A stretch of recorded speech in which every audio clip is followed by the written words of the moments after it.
Buenas noches, amigos. Otra vez vamos a hablar de cultura. Tengo un libro en las manos. Este libro lo tenéis casi todos en vuestra casa. Es el primer tomo de la historia de Olvega que escribió para satisfacción nuestra y con un enorme trabajo de investigación mi entrañable amigo don Manuel Peña de Ágreda. Este es un tomo y hay otro tan gordo como este para explicar las costumbres, los personajes y la vida íntima y pequeña de cada día de los olvegueños. Hoy es tal vez el último día en esta serie que usemos su libro.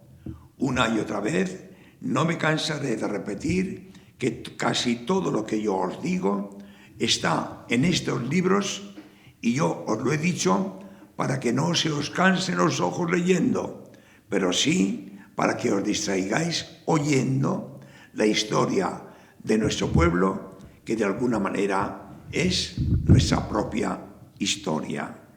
Y comencemos ya con el tema de hoy. El tema de hoy lo podríamos titular La Edad Moderna. En la Edad Moderna ya no ocurren aquellas aventuras que vimos en los programas pasados. Todos los pueblos se unifican. De cuando en cuando los reyes hacen algo por un pueblo o por otro, pero ya en realidad la historia gira en torno a unos reyes que son absolutos y gobernantes de todo el país. Tal es también nuestro caso. Es curioso que si en el año 1474 Olvega fue arrasada, según nos testifica el escudo de nuestro pueblo en el castillo en llamas, es cierto también que pocos años después, 15 años después de la guerra, la reina Isabel pidió a Olvega guerreros para la conquista de Granada. Esto es un misterio. Si un pueblo ha sido arrasado y quemado, ¿cómo tendría su confianza, su amor, la reina Isabel, la católica, en nuestro pueblo, que apenas se ha repoblado, apenas han pasado 15 años y ya pide ayuda para conquistar Granada? Y no debió de ser poca la ayuda que los olvegueños le dieron, porque conquistada Granada, la reina Isabel a Olvega le dio la propiedad de la Sierra del Madero y de la dehesa de Arabiana. Y además de esto, la eximió de los tributos que como aldea de Ágreda venía pagando a través de toda su historia. Es decir, en el siglo anterior, en el siglo XV, había sido desastroso para los olvegueños, pero estamos entrando en el siglo XVI y el siglo XVI va a ser un siglo de brillantez para todos nuestros antepasados. De Isabel la Católica recordaremos pues esta liberación del dominio de Ágreda como cabeza de la región. Ya no habrá que pagar tributos. Y además nos dona la dehesa de Arabiana y el dominio de la Sierra del Madero. Pasarán los años y a la muerte de Isabel la Católica hay unos años de regencia con el cardenal Cisneros, porque desgraciadamente su hija Juana ha pasado la historia con el nombre de Juana la Loca. Alguna manía debía de tener. El hecho es que fue marginada del trono de Castilla. Pero será su hijo, Carlos I de España y V de Alemania, el que vuelva a tomar las riendas no solo ya de Castilla, sino de toda la España ya unificada por los reyes católicos. Carlos V, en esta línea de privilegios concedidos a Olvega, también nos pidió soldados. Y estos soldados los necesitaba Carlos V para mantener la paz en la tierra conquistada en el norte de África. Consecuencia de esa prestación de los olvegueños fue, y esto es muy importante, que Carlos I de España y V de Alemania le concedió a Olvega el título de villa. Una cosa es la aldea, el pequeño pueblo, y otra cosa es la villa. La villa, Olvega convertida en villa, se caracteriza por dos realidades. La primera es su categoría social. La segunda es que va a tener ya un alcalde propio con plenos poderes incluso jurisdiccionales. Pero también esa peculiaridad de ser una villa de realengo va a darle el poder tener una picota. Vamos a explicar esto, porque si a nosotros nos preguntan ¿qué es la picota? Cualquier niño responderá: la picota en Olvega es un frontón de jugar a la pelota. Pues mirad, antes de que hicieran este frontón, yo creo que en mi infancia aún existía.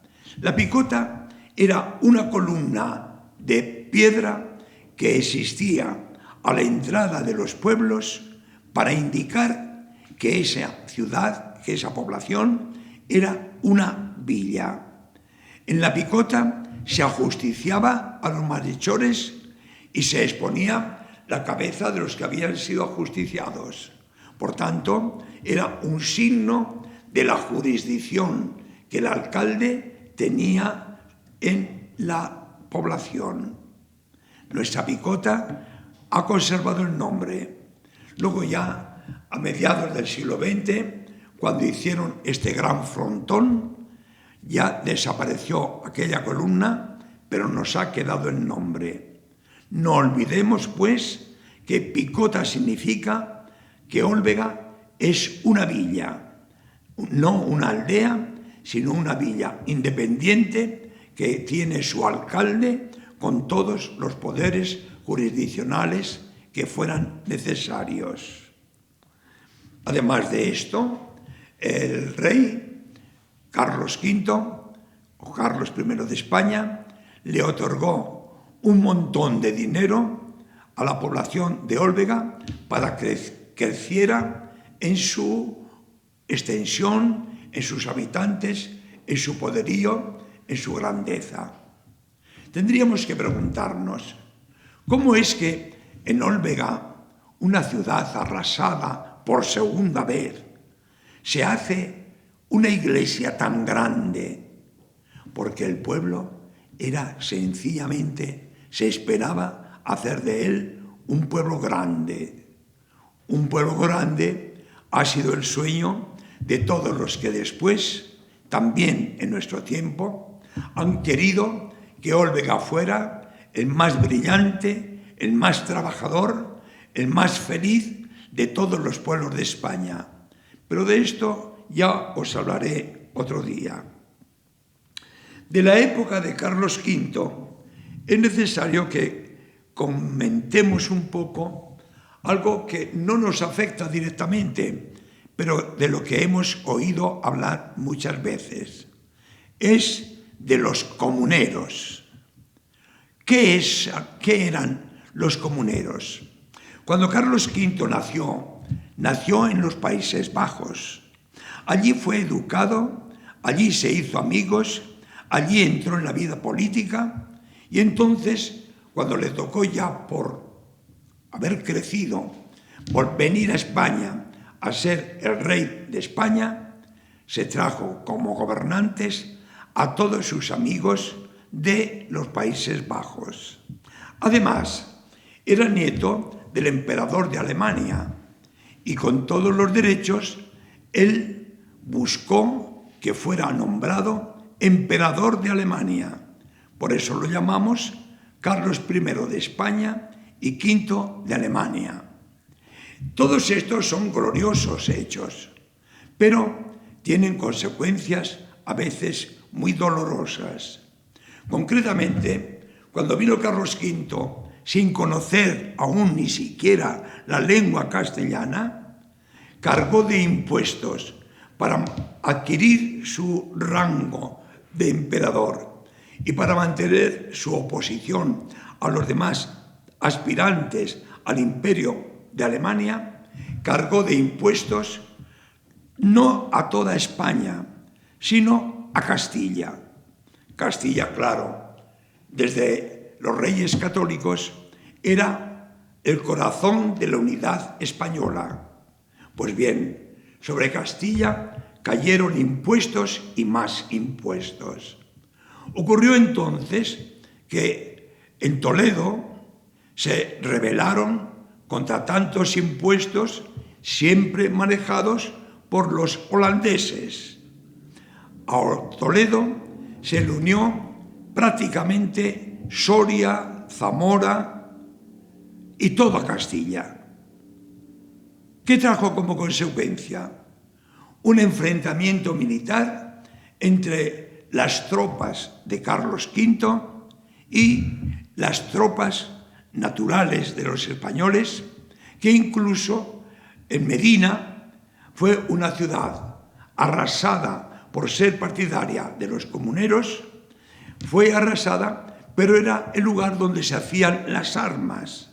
Al ser arrasada y perdida por las propias fuerzas imperiales, serán los comuneros quienes aprovechen todas esas armas, pongan un caudillo y se enfrenten cara a cara en una gran guerra civil dirigida por Juan de Padilla. Al principio las cosas fueron bien a los comuneros, pero llegó un momento en que la nobleza española se dio cuenta de que lo que los comuneros pedían no solo era rebajar los impuestos, sino también una cierta independencia de la nobleza. Así que los nobles se unieron al emperador y entonces ya vino la decadencia de los comuneros, que fueron precisamente vencidos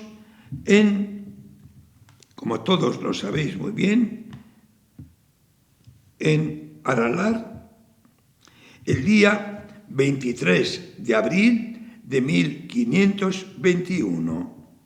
Allí fueron ajusticiados no solo Juan de Padilla, sino sus dos principales colaboradores, Bravo y Maldonado. Hay una anécdota que nos recuerda que cuando iban a ajusticiar a Padilla, lo acusaron, leyeron la sentencia por ser traidor a España, por haber dicho no sé qué, no sé cuánto, por los hechos que había hecho. Y entonces Padilla pidió la voz para decir una frase que ha pasado a la historia y que muchas veces podemos también nosotros repetir. Mientes tú y quien te lo mandó decir. El hecho es que con esa fecha murieron en Villalar los comuneros y por eso el día 23 de abril de todos los años es el Día de Castilla, en que se recuerda que nosotros tenemos vida, perdimos aquella batalla, pero lo inmediato fue ganarse el corazón de Carlos V, que pocos años después acabaría enamorado de Castilla, enamorado de nuestra lengua y diciendo que la cultura estaba en la lengua castellana. Todos sus enfrentamientos fueron muy caros. Esto, además, no fue acompañado siempre por la fortuna. Así que Carlos V En definitiva, decidió renunciar al reino poniendo la corona en su hijo Felipe II, y él se retiró a hacer penitencia en el monasterio del Yuste. Hemos pasado ya la época de un gran emperador, recordad, que es el que nos dio el título de villa a los olvegueños. De Felipe II se dice en la historia que ha sido el rey más grande que ha tenido España. No vamos a detenernos en el porqué. La historia lo dice, por algo será. Pero hay algo que sí nos afecta a nosotros los olvegueños. Y fue que él tenía en la corte a un íntimo amigo llamado Antonio Pérez.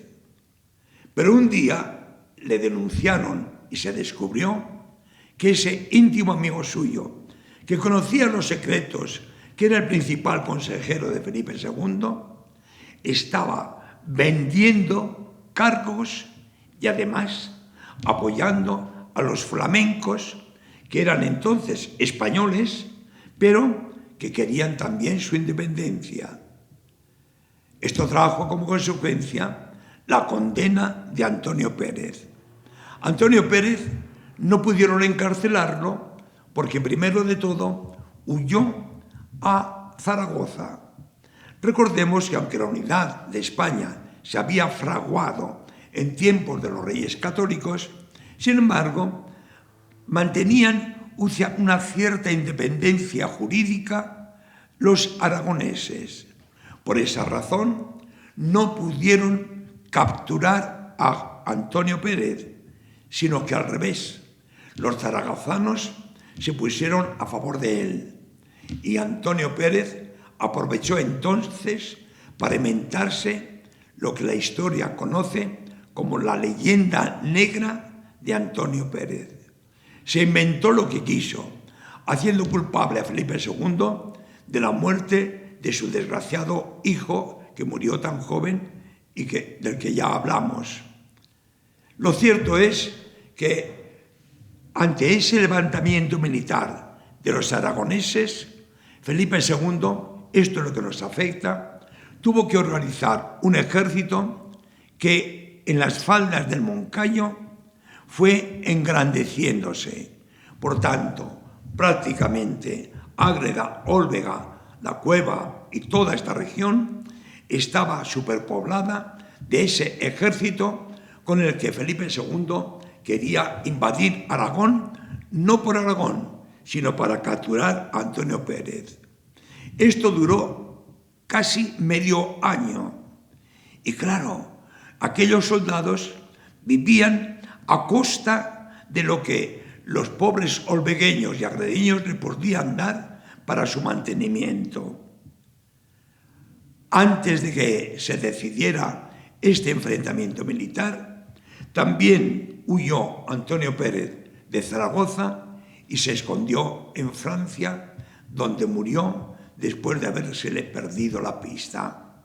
Lo cierto es que entonces los olvegueños le pidieron a Felipe II que les diera una compensación económica por todos los gastos que nuestro pueblo había sufrido manteniendo a aquel ejército. Y entonces él les concedió 1.000 ducados y 700.000 maravedíes como compensación por aquellos gastos. En la época de Felipe II también se produjo un fenómeno que directamente no nos aplica a nosotros nada, pero que es necesario que hablemos de él. ¿Quién no ha oído hablar mal de la Inquisición española? Pues bien, os diré que la Inquisición española era un arma gubernamental.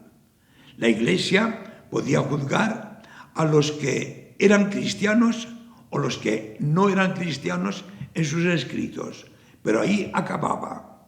Y entonces Felipe II, que quiso mantener el catolicismo a toda costa en España, creó la Inquisición y condenó a muchos a muerte. Hoy nos arrepentimos de aquellos hechos. El más destacado de todos seguramente fue uno que os va a sorprender. Se trata del arzobispo primado de España. Era el caso Carranza. Carranza era un dominico muy inteligente, tanto que Carlos V lo había mandado como teólogo español al Concilio de Trento. Cuando volvió, lógicamente tenía que darle un premio Felipe II y lo hizo arzobispo primado de España. Esto provocó la envidia del gran teólogo que había, por otra parte, magnífico en Salamanca, que era Melchor Cano, y de quien llevaba la Inquisición, que era el doctor Valdés. Los dos aspiraban a ser el primado de España, pero como nombraron a Carranza, le fueron midiendo todo lo que decía y hacía para poder condenarlo. Lo condenaron a la Inquisición diciendo, fijaos qué barbaridad teológica. La barbaridad teológica de Carranza era: los protestantes acaban de romper la Iglesia. En vez de condenarlos, lo que deberíamos hacer todos es un diálogo profundo y teológico para volver a la unidad. Como esto se oponía a las ideas de Felipe II, claro, Carranza inmediatamente fue encarcelado, algo que hoy diríamos cualquier católico. Estuvo 8 años encarcelado y en vista de que la jurisdicción española no lo solucionaba, fue el Papa quien exigió que lo dejaran irse a Roma y allí vivió los últimos años de su vida amparado y protegido por el Papa. Pero con esto os doy a entender cómo la Inquisición española tuvo muchas cosas buenas, pero tuvo sobre todo muchas equivocaciones y posiblemente la condena a muerte de todos los no católicos, y en este caso el encarcelamiento de Carranza, debió haberse evitado y hubiera pasado con más brillo a la historia la Inquisición española. Ojo, porque Inquisición había en todas partes, y así en Suiza, como eran protestantes, a quien no fuera protestante lo ejecutaban. Y así a Miguel Servet, seguramente os suena este nombre, como uno de los grandes médicos españoles, que era católico y estaba en Suiza, por no ser protestante, lo ajustició la Inquisición de Suiza. Por tanto, era cosa de aquellos tiempos que nosotros no debemos juzgar y menos condenar como algo típico de España. Bueno, en esta época moderna es conveniente que nuestra charla de hoy os diga 2 palabras de algunos personajes grandiosos de nuestra historia en estos años que estamos comentando. Empezaré por explicaros quién es el doctor Salcedo. Ya sabéis que la carretera desde la entrada del pueblo hasta la Picota lleva el nombre de doctor Salcedo. Ahora os completaré más la historia. Os diré que está enterrado en la iglesia y uno de las 2 sepulturas que hay en el altar mayor, una es de este doctor Salcedo, que en realidad se llamaba Juan Díez Morales de Salcedo. Este señor era tan inteligente que pronto fue nombrado profesor de Salamanca. Era además canónigo de Burgos y el gobierno lo nombró inquisidor en Valladolid. Todo un montón de cargos porque era un hombre absolutamente brillante. Amaba mucho a Olvega y en Olvega construyó lo que hoy nos queda como antiguo Palacio de los Salcedos en la calle Mayor y que hoy prácticamente es un caserón deshabitado. Tenía su torre, tenía dentro sus patios con columnas y ventanales y, por cierto, el año 1771 vivía una descendiente de los Salcedo que estaba casada con el marqués de Vadillo. He querido nombrar este personaje, el marqués de Vadillo, porque yo recuerdo cuando era niño, hace muchos años, que los olvegueños estaban comprando sus tierras al marqués de Vadillo, porque quiere decir que los Salcedo y los Morales eran prácticamente los dueños de todo el territorio agrícola olvegueño, que lo fueron alquilando y ya en definitiva el marqués de Vadillo decidió vendérselo a todos los que lo estaban cultivando. El doctor Salcedo, por tanto, es un personaje absolutamente grandioso de Olvega. Un hombre que, además de todas las tierras de los Salcedos, también pertenecía al presbiterio de Olvega y por esta razón tenía además 54 yugadas de tierra. Una yugada era el terreno que podía una yunta de bueyes labrar en un día. Por tanto, es un hombre que murió forrado de dinero. De todo eso se aprovechó su sobrino, Diego López de Salcedo, otro gran personaje, que es en definitiva quien construyó los dos sepulcros que hay en la iglesia. En uno enterró al doctor Salcedo y el otro lo reservó para él y su mujer. Este Diego López de Salcedo también llegó a ser profesor de la Universidad de Salamanca.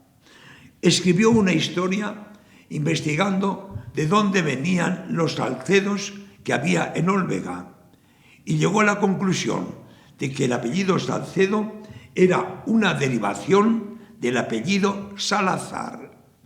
Hombre grandioso, por tanto, y que está enterrado en nuestra parroquia. Pero tal vez el que a mí como sacerdote más me llena la boca de los tiempos pasados es nuestro obispo, el único obispo que ha nacido en Olvega. Era Diego de Pereda y Morales. Don Diego de Pereda y Morales había sido confesor del rey. El rey acabó premiándolo, haciéndolo obispo de Medinasidonia y de Mérida. Era un hombre muy ligado a Olvega. Tanto es así que en la plaza antigua se construyó su vivienda, que curiosamente, pasados los siglos, será la misma casa en la que ha nacido nuestra gran Carmen Hernández, la casa de los Zarandas. Este obispo amaba mucho a Olvega y de cuando en cuando, con permiso del obispo de Tarazona, administraba aquí la confirmación. Y como un detalle de su inteligencia, os diré que la parroquia de Olvega no tenía puertas ni portada y fue no solo diseñada, sino pagada por este obispo nuestro, Diego de Pereda y Morales, y es la portada que aún hay y las puertas que aún se conservan en la iglesia parroquial. Bueno, amigos, hemos charlado un poco de nuestra historia. Todo lo que os he dicho es para que siempre tengáis el orgullo de ser olvegueños. Hasta el próximo día. Muy buenas noches.